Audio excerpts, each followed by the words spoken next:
Voluntarism, Structuralism, Wundt, and Titchener. Helmholtz, Weber, and Titchener were the pioneers in experimental psychology. However, it was Wilhelm Wundt who took the diverse achievements of these and other individuals and synthesized them into a unified program of research that was organized around certain beliefs, procedures, and methods. Wundt performed an experiment that led him to believe that a full-fledged discipline of experimental psychology was possible.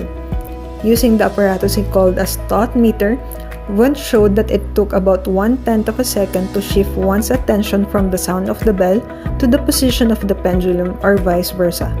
He concluded that humans could attend to only one thought at a time.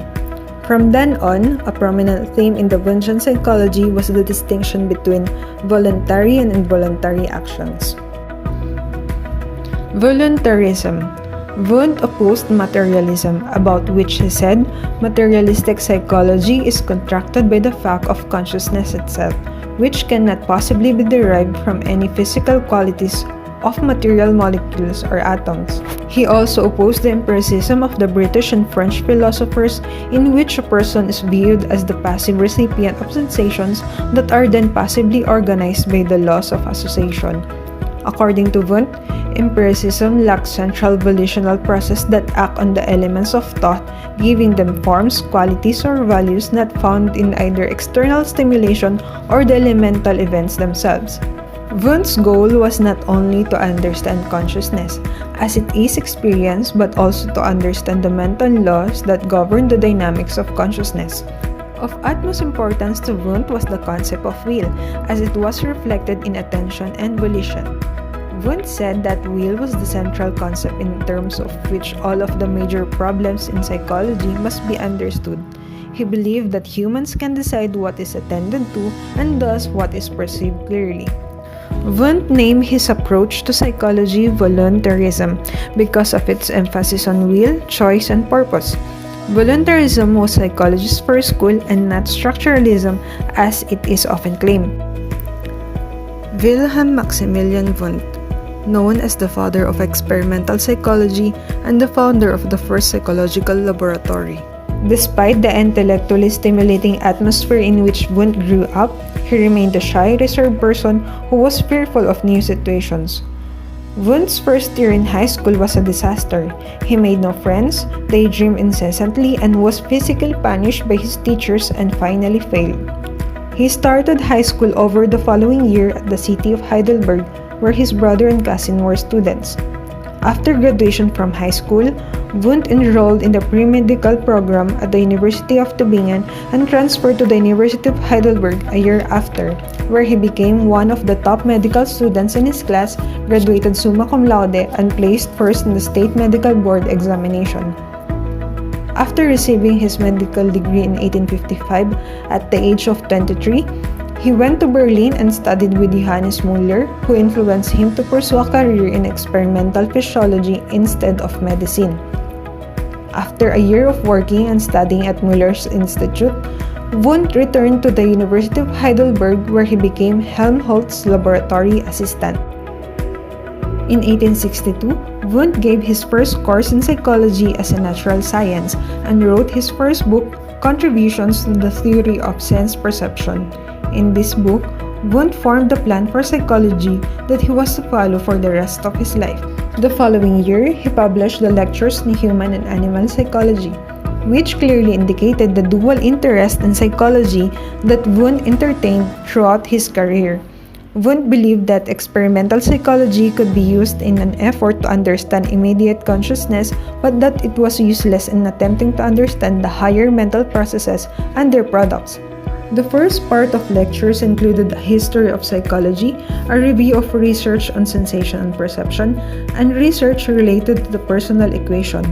The second part included discussions of aesthetic and religious feelings, moral judgments, the development of societies, comparative religion, language, and the will. In 1874, he published Principles of Physiological Psychology, in which he set out to establish psychology as a science. In 1875, he was offered an appointment to teach scientific philosophy at the University of Leipzig. He wanted to teach experimental psychology, but the university could not provide space for his equipment, so he ended up teaching anthropology, logic, and language. He obtained the space he needed in teaching experimental psychology the following year. In 1879, Wundt created the first ever laboratory dedicated exclusively to psychological research. Wundt called his laboratory the Institute for Experimental Psychology. This achievement earned him the father of experimental psychology. Throughout his career, Wundt's lecture classes became the most popular at the university and attracted a lot of students from different parts of the world. In 1881, Wundt founded the first journal of psychology, Philosophical Studies. He wanted to call his journal Psychological Studies, but there was an existing journal with that title that dealt with spiritualism, psychic phenomena, clairvoyance, telekinesis, telepathy, and things like that. Several years later, he did change the name of his journal to the more appropriate Psychological Studies. Psychology's goals. Wundt disagreed with individuals like Galileo, Comte, and Kant, who claimed that psychology could never be a science, and he also disagreed with Herbart, who said that psychology could be a mathematical science but not an experimental one. Wundt strongly believed that psychology had become an experimental science. He believed that experimentation could be used to study the basic processes of the mind but could not be used to study the higher mental processes. Learning about simpler conscious process may shed some light on those that are more complex. Let us remember the rule, valid for psychology as well as for any other science, that we cannot understand the complex phenomena before we have become familiar with the simple ones which presuppose the latter. According to Wundt, psychology's goal was to understand both simple and complex conscious phenomena. Immediate and immediate experience. Wundt believed that all sciences are based on experience and that scientific psychology is no exception. Whereas other sciences were based on immediate experience, psychology was to be based on immediate experience. Immediate experience is defined as an experience that is provided by various measuring devices, while immediate experience is a direct subjective experience as it occurs. Wundt's interest was very much in the immediate experience. Rather than listen to you say that you have a headache, he would want you to describe the experience and the characteristic of the pain. Wundt set two major goals in his experimental psychology. First is to discover the basic elements of thought, and second, to discover the laws by which mental elements combine into more complex mental processes. Wundt's use of introspection. Wundt's use of introspection bore little resemblance, however, to the technique used by St. Augustine to explore the mind to find the essence of God, or by Descartes to find certain truth. Wundt's use of introspection was also different from how the empiricist and sensationalist used to study the ideas and association. Introspection is reflection of one's subjective experience, whether such reflection is directed toward the detection of the presence or absence of sensation. Wundt used introspection as a technique to determine whether a person is experiencing a specific sensation or not. Elements of thought. According to Wundt, there are two basic types of mental experience: sensation and feelings.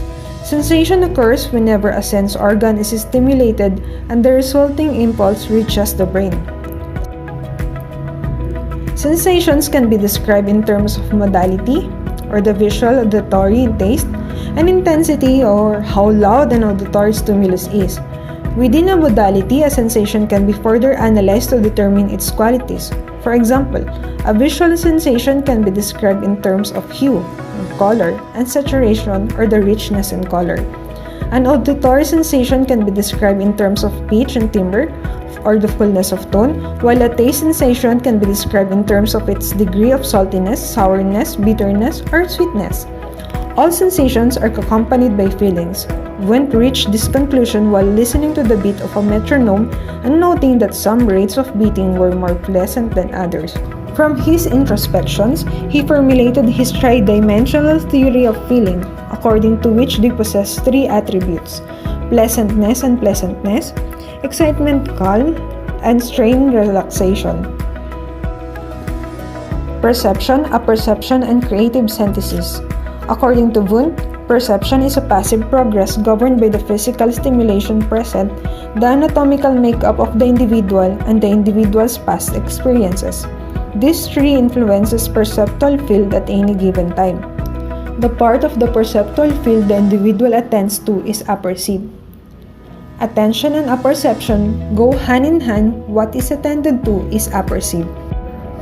Unlike perception, which is passive and automatic, apperception is active and voluntary. It is under the individual's control. It was primarily because Wundt believed so strongly that individuals could direct their attention by exercising their will that he referred to his approach in psychology as voluntarism. For Wundt, the vital difference between his position and that of the empiricist was his emphasis on the active role of attention. When elements are attended to, they can be arranged and rearranged according to the individual's will, and thus arrangements never actually experienced before can result. Wundt called this phenomenon creative synthesis and thought it was involved in all acts of apperception. According to Wundt, it was the phenomenon of creative synthesis that made psychology a discipline that was qualitatively different from the physical sciences. There are no psychological qualities in physics. For example, there is no red or green or blue. Redness, greenness, and blueness are phenomena that are created by the cortex of the experiencing individual. Wundt viewed the mind as active, creative, dynamic, and volitional. In fact, he believed that the apperceptive process was vital for normal mental functioning, and he speculated that schizophrenia could be the result of a breakdown of the attentional process. If a person lost the ability to apperceive, his or her thoughts would be disorganized and would appear meaningless, as in the case of schizophrenia. The theory that schizophrenia could be understood as a breakdown of the attentional process was expanded by Wundt's student and friend Emil Kraepelin. Wundt was interested in sensations and in explaining how sensations combine into perceptions. He remained close to traditional associationism. With apperception, however, he emphasized attention, thinking, and creative synthesis. All these processes are much more closely aligned with the rationalist tradition than with the empiricist tradition. Mental chronometry. One key component of behavior that Wundt measured in his laboratory was reaction time, which he called mental chronometry. Wundt became interested in reaction time as a student of Helmholtz, who was the first to measure the speed of nerve reflexes. Wundt enthusiastically seized upon Franciscus Donder's methods, believing that they could provide mental chronometry or an accurate cataloging of the time it took to perform various mental acts. However, he eventually abandoned his reaction time studies because he, just like Helmholtz, found that reaction time varied too much from study to study, from subject to subject, and often for the same subject at different times. Psychological versus physical causation. Wundt believed that psychological and physical causality were polar opposites because physical events could be predicted on the basis of antecedent conditions and psychological events could not. Wundt also believed that because intentions are willfully created, they cannot be predicted or understood in terms of physical causation. Another factor that makes the prediction of psychological events impossible is what Wundt called the principle of heterogeny of ends. A goal-directed activity seldom attains its goal, and nothing else. Something unexpected almost always happens that in turn changes one's entire motivational pattern. Wundt also employed the principle of contrast to explain the complexity of psychological experience. He maintained that opposite experiences intensify one another. For example, after eating something sour, something sweet tastes even sweeter, and after a painful experience, pleasure is more pleasurable. The related principle, the principle toward the development of opposites, states that after a prolonged experience of one type, there is an increased tendency to seek the opposite type of experience. This principle not only applies to the life of an individual, but also to human history in general. Volitional acts are creative but not free. Wundt was a determinist and did not believe in free will. According to Wundt, the laws of the mental activity can be deduced only after the fact, and in that sense, the psychologist studying them is like historian. The historical approach must be used to investigate the higher mental processes, and is that approach that Wundt used his Volcker psychology, to which we turn next. Volcker psychology. Wundt's 10-volume work, in which he investigated higher mental process through historical analysis and naturalistic observation. According to Wundt, the nature of the higher mental process could be deduced from the study of such cultural products as religion, social customs, myths, history, language, morals, art, and the law. According to Wundt, verbal communication begins with a general impression or unified idea that one wishes to convey. Verbal communication then is a three-stage process. First, the speaker must apperceive his or her own general impression. Second, the speaker chooses words and sentence structures to express general impression. Third, the listener, after hearing the words and sentences, must apperceive the speaker's general impression. Wundt points out that we often retain the meaning of a person's word long after we have forgotten the specific words the person used to convey that meaning.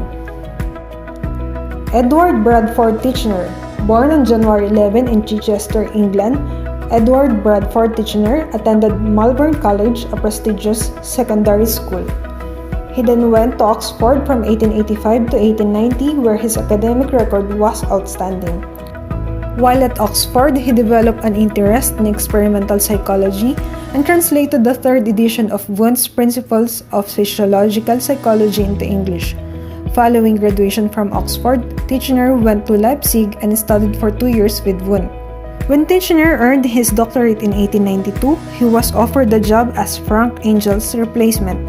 Titchener was also offered a job at Oxford, but there he would have no laboratory facilities. In 1892, he accepted the offer from Cornell and soon developed the largest doctoral program in psychology in the United States. Titchener ruled his domain with an iron fist. He determined what the research projects would be and which students would work on them. For him, psychology was experimental psychology, and everything that preceded his version of psychology was not psychology at all. When the school of behaviorism was introduced by John B. Watson in the early 1900s, Titchener claimed that it was a technology of behavior but not part of psychology. Titchener was also opposed to seeking psychological information for its applied value. Science seeks pure knowledge, and psychology was a science.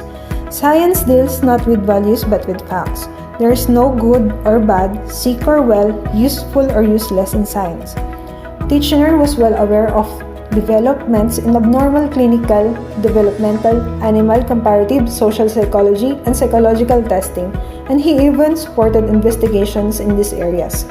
Titchener was a charter member of the American Psychological Association, but never attended the meeting even when the national meeting was held in Ithaca. Instead, in 1904, he founded his own organization, the Experimentalist, and until his death in 1927, he ran it according to his own ideas of what psychology should be. Membership was Titchener's invitation only. Titchener apparently felt the need to create an organization separate from the APA for two reasons. First, he was upset because the APA failed to expel one of its members whom he believed to be guilty of plagiarism. Second, and probably most important, he believed that the APA was too friendly toward a variety of applied topics and therefore was drifting away from pure experimental psychology. Titchener's paradoxical relationship with female psychologists. When Titchener created the Experimentalist, women were excluded. The ban on women lasted from the organization's inception until its reorganization 2 years after Titchener's death in 1929. However, Titchener's first doctoral candidate was Margaret Floy Washburn, who in June 1894 became the first woman ever to receive a doctorate in psychology. Titchener was so impressed by Washburn's dissertation, which explored the influence of visual imagery of judgments of tactile distance and direction, that he took the unusual step of submitting it to Wundt for publication in his journal Philosophical Studies. Other women to whom Titchener taught in his version of experimental psychology included Celestia Susanna Parrish. Including Washburn and Parrish, half of Titchener's first 12 doctorates were awarded to women, and of the 56 doctoral students he directed between 1894 and 1927, 19 were women. Titchener took women into his graduate program at a time when universities such as Harvard and Columbia would not. Titchener also favored hiring women for academic positions when they were the best candidates for a job. In one case, he did so even over the objection of the dean. So what was Titchener's attitude toward female psychologists? It has been suggested that during Titchener's tenure, Cornell had unusually liberal and advanced ideas about women to which Titchener was obliged to conform. However, given what we know about his domineering personality, it is difficult to imagine him conforming to anything he was not sympathetic toward. Psychologist's goals. Titchener agreed with Wundt that psychology should study immediate experience, that is, consciousness. He defined consciousness as the sum total of mental experience at any given moment, and the mind as the accumulated experience of a lifetime. Titchener set as goals for psychology the determination of the what, how, and why of mental life. The what was to be learned through careful introspection. Titchener set as goals for psychology the determination of the what, how, and why of mental life. The what was to be learned through careful introspection. The goal here was a cataloging of the basic mental elements that account for all conscious experience. The how was to be an answer to the question of how the elements combine, and the why was to involve a search for the neurological correlates of mental events. Unlike Wundt, who sought to explain conscious experience in terms of an observable cognitive process, Titchener sought only to describe mental experience. He focused on observable, conscious events. It was the structure of the mind that Titchener wanted to describe, and thus he named his version of psychology Structuralism. Now let's proceed to Titchener's use of introspection. Titchener's use of introspection was more complicated than Wundt's. Typically, Wundt's subject would simply report whether an experience was triggered by an external object or event. Titchener's subjects, however, had to search for the elemental ingredients of their experiences. Their job was to describe the basic, raw, elemental experiences from which complex cognitive experience was built. Titchener's subjects, therefore, had to be carefully trained to avoid reporting the meaning of a stimulus. Titchener's subject, therefore, had to be carefully trained to avoid reporting the meaning of a stimulus. The worst thing introspectionists could do would be to name the object of their introspective analysis. The worst thing introspectionists could do would be to name the object of their introspective analysis. If the subjects were shown an apple, for example, the task would be to describe hues and spatial characteristics. Calling the object an apple would be committing what Titchener called the stimulus error. In this case, Titchener wanted his subjects to report sensations, not perceptions. Titchener said, introspecting through the glass of meaning is the besetting sin of the descriptive psychologist. Toward the end of his career, Titchener became more liberal in his use of introspection. He found that allowing untrained introspectionists to simply describe their phenomenological experience could be an important source of information. That is, taking a report of everyday experience at face value from a non-scientific observer could lead to important scientific discoveries. Unfortunately, Titchener died before he and his students could explore this possibility. Mental elements. From his introspective studies, Titchener concluded that elemental process of consciousness consists of sensations, images, and affections. According to him, an element could be known only by listing its attributes. The attributes of sensations and images are quality, intensity, duration, clearness, and extensity. Extensity is the impression that a sensation or image is more or less spread out in space. Affections could have the attributes of quality, intensity, and duration, but neither clearness nor extensity. Titchener did not accept Wundt's tridimensional theory of feeling. He argued that feelings occur along only one dimension, not three, as Wundt had maintained. According to Titchener, feelings can be described only in terms of Wundt's pleasantness and pleasantness dimension. The law of combination. After Titchener had isolated the elements of thought, the next step was to determine how they combine to form more complex mental processes. In explaining how elements of thought combine, Titchener rejected Wundt's notion of apperception and creative synthesis in favor of traditional associationism. So that's the end of my presentation. Thank you for listening. Have a good day.